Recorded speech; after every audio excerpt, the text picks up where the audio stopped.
Cara, você fundou a Pega Aqui, agora há pouco você falou, puta, a gente começou com uma ideia e foi pra outra. Qual foi a ideia original da Pega Aqui? E o que vocês tiveram de pivotada aí no meio do caminho? Pô, legal. Muita coisa, né? Como tu deve imaginar, toda startup começa de uma forma, mas começou na verdade, um pouquinho antes, 2016 a gente começou oficialmente, 2015 a gente começou as primeiras conversas. O Daniel, que é o meu sócio, né? Era o meu sócio na época, tinha um e-commerce e tinha vários desafios, problemas de logística com o e-commerce dele. Produtos que eram enviados e que não chegavam na casa do cliente, problemas de segunda tentativa, terceira tentativa do cliente que não estava em casa, que é o insucesso de entrega, hoje né, muito falado do last mile, que é o grande desafio do e-commerce. Então começou nessa tese especificamente. Pessoas que não estavam em casa, né, e não conseguiam receber o seu produto, né, seja via correio, seja via qualquer outra transportadora, de uma dor que ele tinha. Né? Então ele veio, né, para mim compartilhar um pouco da dor do desafio que ele tinha do e-commerce. A gente tinha estudado junto no colégio, cada um tinha seguido caminhos diferentes, criado seus negócios, enfim, e nós nos reencontramos em um evento que teve na cidade de empreendedorismo, e aí começamos a conversar, ele trouxe alguns dos problemas, e a gente começou a debater sobre esses problemas, e eu costumo comentar que, cara, eu adoro problema, e as pessoas às vezes acabam me procurando para compartilhar problema que sabe que talvez pode surgir algum insight ou surgir algum negócio. E eu não entendia nada de logística, né? Nunca tinha nenhuma experiência zero de logística. O máximo que eu tinha feito era comprado um livro, que era o que eu mais comprava, né, em algum site. E aí nós começamos a estudar o mercado fora do Brasil, começar a estudar o mercado europeu, o mercado da Ásia, o mercado americano, que obviamente, como tudo, né, já era muito mais evoluído, né, no sentido de e-commerce, logística. Entender o que os outros caras, o que as outras empresas estavam fazendo em logística.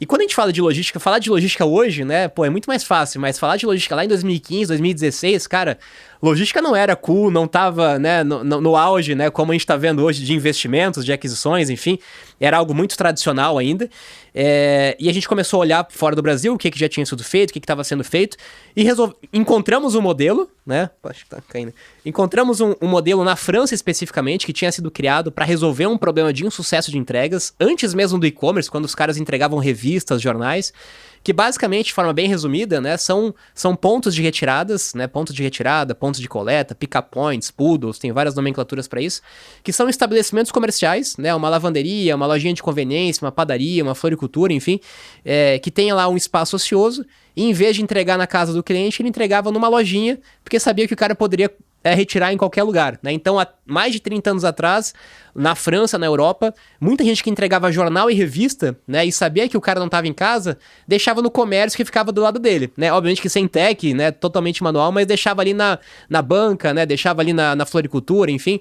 Então, dali começou a surgir o conceito de pontos de retirada, que depois foi adaptado para o e-commerce, e no Brasil não tinha nada parecido, né? Isso a gente estava falando de 2016. E aí nós validamos a tese inicial com o e-commerce dele, o MVPzão, né, sem tech nenhuma praticamente, a gente pegou o e-commerce dele, pegou uns 10 comércios em Blumenau mesmo, processo totalmente manual, o cara entrava no e-commerce, tinha a opção de escolher um ponto, ligava pro ponto, falava que ele ia receber um produto, depois ligava pro cliente, falava que a mercadoria estava lá, enfim, e começamos a validar essa tese e que fazia sentido. E aí fomos escalar isso para São Paulo, para outros e-commerce, até que a gente conseguiu, depois de quase 1 ano e meio, vender para um grande e-commerce, né, que é um desafio, né, uma venda bastante longa e bastante difícil. Naquela época, quando a gente fala do mundo omnichannel, né, que é conectar o mundo físico com o mundo online, naquela época, eu lembro que os e-commerces nem estavam integrados com as suas lojas físicas, né? Hoje é comum, você pode comprar na internet e retirar na loja física. E naquela época, você pegava desde Americanas, né, a Casas Bahia, da Via, Magalu, enfim, eram mundos completamente diferentes, né? E-commerce é uma coisa, loja física é outra, né? Então, não existia ainda essa conexão do online com o offline. Mas só para resumir, a gente teve uma não digo que foi uma pivotagem, mas a gente no meio do caminho descobriu, começamos muito focados na última mira, no cliente final, e aí quando chegou a pandemia, num momento bastante obscuro pra gente, com bastante desafio, como foi pra quase todo mundo, a gente estava perto de fazer uma nova rodada de investimento e acabou sendo travado e não sabia se ia conseguir continuar ou não, teve que reduzir custos. E aí chega um grande e-commerce, né, um grande e-commerce amarelo aí no mercado, que tinha um desafio não do cliente final, do vendedor, né, do seller, né, aquele cara que precisava ir até os correios postar os seus pacotes, né, o cara que tinha 1 pacote, 2 pacotes, 5 pacotes e até uma agência dos correios postar. Por que não usar os nossos pontos como uma mini agência dos Correios. Então, em resumo, né, a gente começou muito focado no cliente final na última milha e nós acabamos parando na primeira milha, né, que é o vendedor que ia deixar um pacote num ponto de coleta, né, que a gente chama ponto de retirada e ponto de coleta. Hoje os dois serviços funcionam, retirada e coleta, mas coleta foi, né, esse produto para o seller, né, para o pequeno vendedor, foi o produto que escalou muito mais rápido, que cresceu exponencialmente, que representa muito mais em termos de volume de receita. Mas, né, a gente descobriu no meio do caminho isso, né? E isso veio junto com o boom dos marketplaces, né? Porque a partir daí começou a se tornar um problema relevante. Porque até um pouquinho antes nem tinha tanto marketplace, né? Então vocês surfaram uma onda que nasceu mais ou menos junto com vocês, na né? verdade, eu costumo dizer que a questão do time, né? Acho que até no teu livro Dono você deve falar sobre isso também, né? O fator time, né? Como é imprescindível para uma startup, né? E você às vezes não consegue...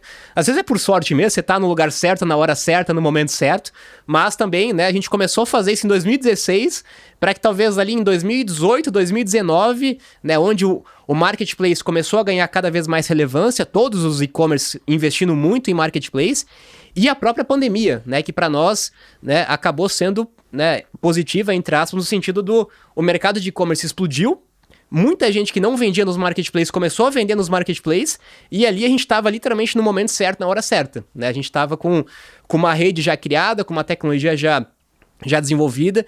Aí, acho que tem 3 fatores, cara. Marketplace crescendo, pandemia fazendo com que todo mundo que não estava no online fosse vender para online. E logística, né? Você começa a acompanhar nos últimos 2 anos todos os grandes e-commerce falando de logística como pilar completamente estratégico, né? Entendendo que, pô, o cara vende a mesma coisa, né? Como é que ele vai se diferenciar, né? Basicamente é com a entrega, né? Entrega mais... Hoje tá todo mundo brigando para entrega mais rápida, né? E entrega mais barata. Então... de novo, o fator time, né? Estar no lugar certo, na hora certa, talvez no momento certo, né? E eu vejo um paralelo muito legal com o mundo de computação, que no passado a gente tinha esse conceito de que para você escalar a computação, você tinha que ter computadores mais poderosos. Então, obviamente que naquela época você tinha empresas como o Sun Microsystem, com os equipamentos animais, os equipamentos da Oracle, etc. E aí, de repente, vem o Google e fala assim, galera, nada disso. A gente pega os computadores mais simples que você puder imaginar e a gente junta um monte deles aqui e esse monte deles funciona muito melhor do que o outro. Porque se um quebra, eu troco aqui, ninguém sente. Eu vejo que o caminho que você foi é um caminho mais ou menos parecido. Porque a gente tinha lá o nosso mainframe tentando fazer dar conta, mas, cara, o Brasil é muito grande, é um lugar muito amplo, tem muitos detalhes, e de repente são pequenos estabelecimentos que permitem fazer com que você alcance um número absurdo de, talvez, municípios, cidades, né? Total. Cara, eu acho que e aí volta o conceito de inovação, né? Inovação não é inventar alguma coisa nova, né? E quando a gente fala de logística, né? A gente depois vai falar um pouco mais sobre isso também, mas a gente tem um monte de tecnologia que a gente vê na mídia, né? Você vê lá drone, você vê locker, você vê um monte de coisa super sofisticada, super tech. Cara, mas às vezes é o básico que funciona como tudo, né, na vida. E eu acho que, na Pega Aqui, eu acho que foi 2 pontos muito interessantes. Primeiro que eu costumo dizer que o fato da gente conhecer muito pouco sobre o mercado, né, de forma técnica, né, não sermos especialistas no mercado, eu acho que isso nos ajudou muito, né, porque com quem a gente falava que era muito especialista, sempre achava que não, que isso não ia funcionar, ou que isso não vai dar certo no Brasil, né, ou que, enfim, o cara consegue achar algum problema. E às vezes a ignorância às vezes é bom, né, você não ter o conhecimento suficiente te ajuda a não ter medo de tentar fazer alguma coisa, né? Eu acho que foi assim com a gente na Pega Aqui. E o fato de não criar... A gente não criou nada. A gente não criou um locker, não criou um hardware, não criou uma tech super sofisticada. A gente simplesmente conectou aquilo que já existia, né? Que é o modelo da economia compartilhada, que é aproveitar um espaço ocioso que está lá, disponível.